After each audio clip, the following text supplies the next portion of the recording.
Hello मेरी प्यारी YouTube family और आप सभी को नमस्ते, जय माता की, राधे राधे। आप सभी का स्वागत करती हूँ फिर से एक नए व्लॉग के साथ। और आप सब कैसे हो दोस्तों?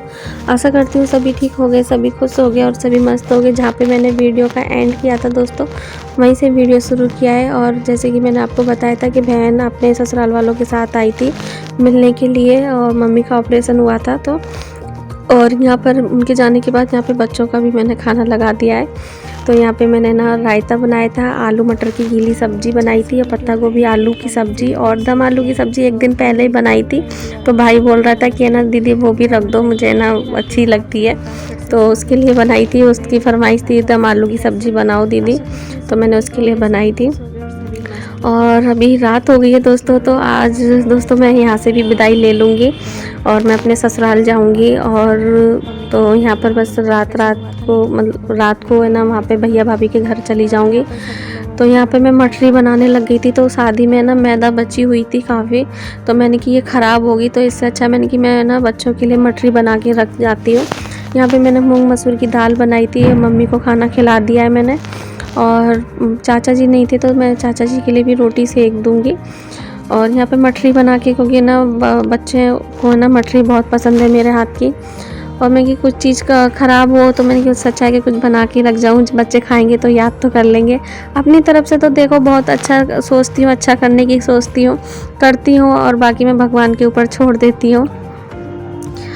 तो यहाँ पर बस मठरी बना दूँगी, यहाँ पे भैया लेने आ जाएगा मुझे, और बस यहाँ से विदा ले लूँगी और फिर कल अपने ससुराल चली जाऊँगी मैं। तो वीडियो तो बहुत दिन पहले का है, और लेकिन अभी जो वीडियो डाल रही हूँ मैं। और यहाँ पर देखिए भाभी ने ना पूड़ी सेक दी थी दोस्तों। तो रात को आ गई थी मैं खाना वाना खा के, और फिर थोड़ी बहुत बात करके सो गई थी। भाभी ने ना पूड़ी सेक दी है, तो मैं यहाँ पे पूड़ी लेके जाऊँगी। और वहाँ पे ना कोई आलू की रसीली सब्ज़ी बना लूँगी ना, अचार बना रखा है, मैंने बनाया था वो रखा है। तो यहाँ पे भाभी ने पूड़ी सेक दी थी, तो मैं पूड़ी बांध लूँगी। और तो दोस्तों ससुराल जा रही हूँ। वैसे तो है ना अभी मना ही कर रहे थे वहाँ पे जाने के लिए, मेरी भी मजबूरी है, क्योंकि देखो मेरी बेटी की ना तबीयत ठीक नहीं है थी। हस्बैंड जी और शादी में आए थे, तो बेटी के भी पेपर आने वाले थे, तो बेटी चली गई थी स्कूल, और फिर वहाँ जाके उसकी तबीयत भी ख़राब हो गई। ये मेरा देखिए छोटा सा नन्हा सा मेरा भतीजा, तो ये छोटा सा भतीजा है ना मेरा देखो उठ गया था, मैं कि बुआ जा रही है, और इसकी शक्ल बिल्कुल मेरे पापा जैसे ही मैं है। तो ये उठ गया था ना, तो मुझे बहुत अच्छा लगा कि ये उठ गया था, और बड़ा वाला सो रहा था, तो मैं उसको ऐसे ही प्यार करके आ गई थी। और यहाँ पर भैया को भी उठाना अच्छा नहीं लग रहा था, पर मैं बोली, मैंने कि ना तू मुझे ना छोड़ के आ बस में, मतलब बैठा के आ। तो यहाँ पे मैं चल दी हूँ। और सवेरे की मतलब हल्की हल्की ठंड, मतलब यहाँ पे ठंड थी, तो मैंने स्वेटर पहन लिया था। और मैं स्वेटर पहन तो लिया था, लेकिन बाद में ना मैंने ना बस में बैठी ना, तो मैंने उतार दिया था, क्योंकि मेरे को ना चटापटी स्वेटर पहनती नहीं हूँ ना, तो मुझे आदत नहीं है। मतलब ऐसी थोड़ी सी ऐसी चटपटा ऐसी खुजली सी मचने लग जाती है, तो मैं जब सर्दी वगैरह होती है ना, तो ऐसे ही शॉल वगैरह डाल लेती हूँ, मेरे से जर्सी पहनी नहीं जाती है। तो यहाँ पर दोस्तों यहाँ इस जगह पे पहले है ना हमारी दुकान थी, जो मेरे पापा ने खोली थी। तो इस जगह आकर है ना थोड़ा सा मेरा मन उदास हो गया था, क्योंकि ना इस जगह पे ना मेरे पापा ने ना दुकान खोली थी, और उन्होंने दुकान चलाई थी। और मेरे पापा के जाने के बाद वो कहते हैं ना दुकान पनपी नहीं, मतलब छनी नहीं दुकान। तो यहाँ पर वो दुकान अब नहीं है, क्योंकि ना कुछ परेशानी हो गई थी, उस वजह से फिर भैया ने ना दुकान हटा दी। तो मैं बस उस जगह पे आई थी ना, तो बस यही देख रही थी कि जब मेरे पापा थे ना, तो यहाँ पर जब भी मैं अपने ससुराल जाती थी ना, तो पापा दुकान पे आ जाते थे सवेरे, फिर मैं पापा से मिल के जाती थी। और अभी मेरा ना 26 जनवरी को है ना जन्मदिन गया था, तो मैंने मेरे पापा को बहुत याद किया था। और जन्मदिन पे है ना मेरे पापा का है ना मतलब बात होती थी, 10-15 दिन में बात हो जाती थी। जन्मदिन पे एक बार ऐसा हुआ दोस्तों कि ना मेरे पापा का है ना फ़ोन नहीं आया था, भूल गए थे वो। तो मैं पापा से ना नाराज़ हो रही थी, पापा आप तो बेटी को भूल ही गए। पापा बोले कि नहीं बेटा, फ़ोन भले ही ना कर पाऊँ, लेकिन है ना रोज़ तेरी याद आती है ना। और मेरी बेटी का जन्मदिन मैं भूल गया आज। तो तो फिर बोले कि ना बेटा गुस्सा मत होइयो, है ना, ठीक है। मतलब जिस तरह से उन्होंने बात करी तो मैंने बहुत याद किया।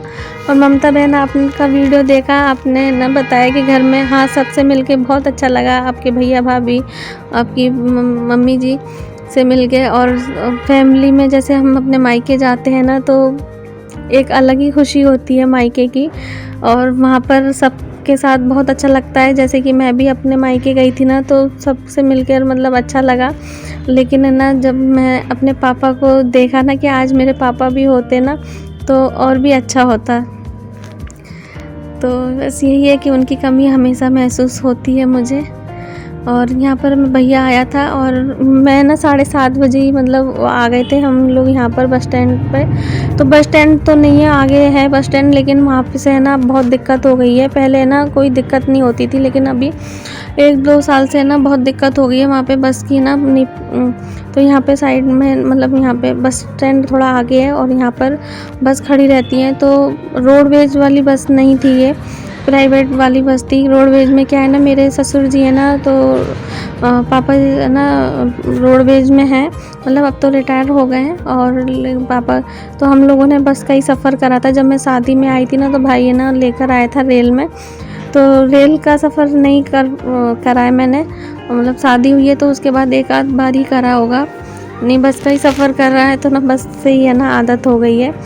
तो यहाँ पे 8:20 की थी बस की, मतलब टाइम था कि 8:20 पे चलेगी। तो मैं भाई को बोली थी कि तू चला जा, मैंने कि तुझे दुकान पे भी जाना है, मैंने कि नहाए धोई करेगा, पूजा करेगा तू, मैंने कि चला जा, जैसी बस चल देगी मैं ना फ़ोन कर दूँगी।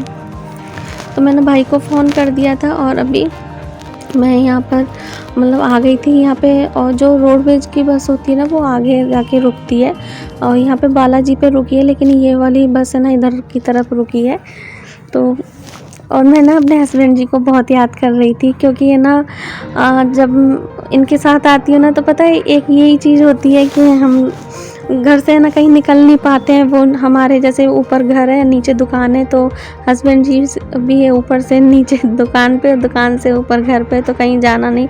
और अभी भी शादी में आए थे ना तो कहीं पर भी नहीं जा पाई उनके साथ। और हस्बैंड जी को भी है ना बहुत बुरा लग रहा था, क्योंकि है ना मथुरा वृंदावन जाओ और वहाँ पे है ना मंदिर में भगवान जी के दर्शन ना करो तो है ना बहुत अच्छा नहीं लग रहा था। इनको बोल रहे थे कि मैं जब भी आता हूँ ना और भगवान जी के ना मतलब दर्शन, भगवान जी तो खैर देखो हर जगह हैं, लेकिन एक होता है ना कि जब भी वो मथुरा जाते हैं ना तो वो मंदिर वगैरह जन्मभूमि जाते हैं, लेकिन नहीं जा पाए थे। और शादी में ना मतलब इतने सारे काम होते हैं तो नहीं जाना हो पाया।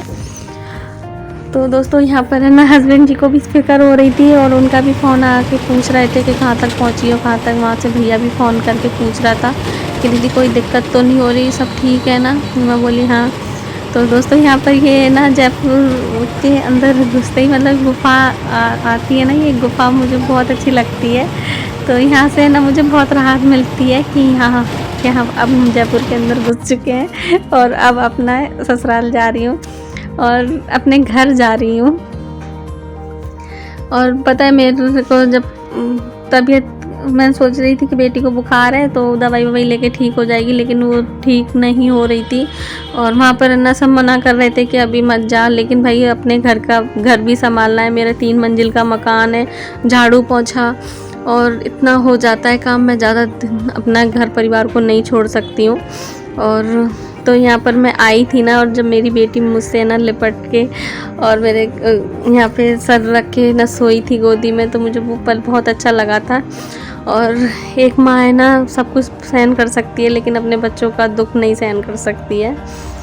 और यहाँ पे मेरा बेटा है ना लेने आ गया था। तो ये जयपुर का बस स्टैंड है, सिंधी कैंप। तो यहाँ पे मेरे बेटा और उसका दोस्त आ गया था लेने के लिए। तो बस अभी मतलब आई थी मैं, फिर आके मैं नहाई थी, फिर मैंने पोछा वोछा लगाया था यहाँ पर ऊपर, क्योंकि मम्मी है ना इतना नहीं कर पाती हैं, ऊपर नहीं आ पाती हैं। और तो यहाँ पे देखिए सारा फैला पड़ा है। और तो मुझे बिल्कुल भी चैन नहीं पड़ रहा था, क्योंकि कुछ कपड़े निकालने थे। और यहाँ पर देखिए मैं उसी दिन लग गई थी यहाँ पर। तो मेरी बेटी का ना पास्ता खाने का मन हो रहा था कि मम्मी आप पास्ता बना दो।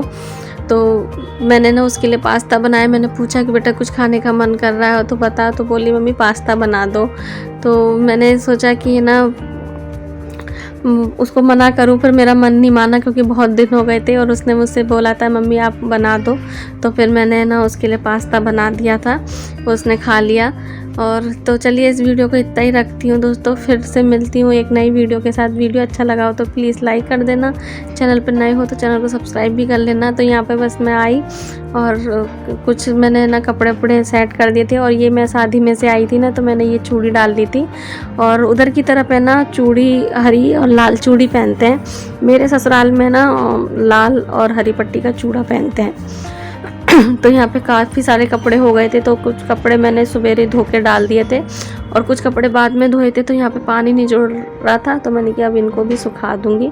काफ़ी कपड़े हो गए थे सवेरे, पड़ोसी भी देखने लग गए थे और पूछ रहे थे कि अब आते के साथ बस कपड़े ही धोए आपने, मतलब इतने सारे कपड़े कितने दिन के हो गए। मैंने कि कपड़े तो हो ही जाते हैं। मैंने भी अपने आई थी ना चादर की खोली वोली और सब कपड़े वपड़े धो दिए थे मैंने।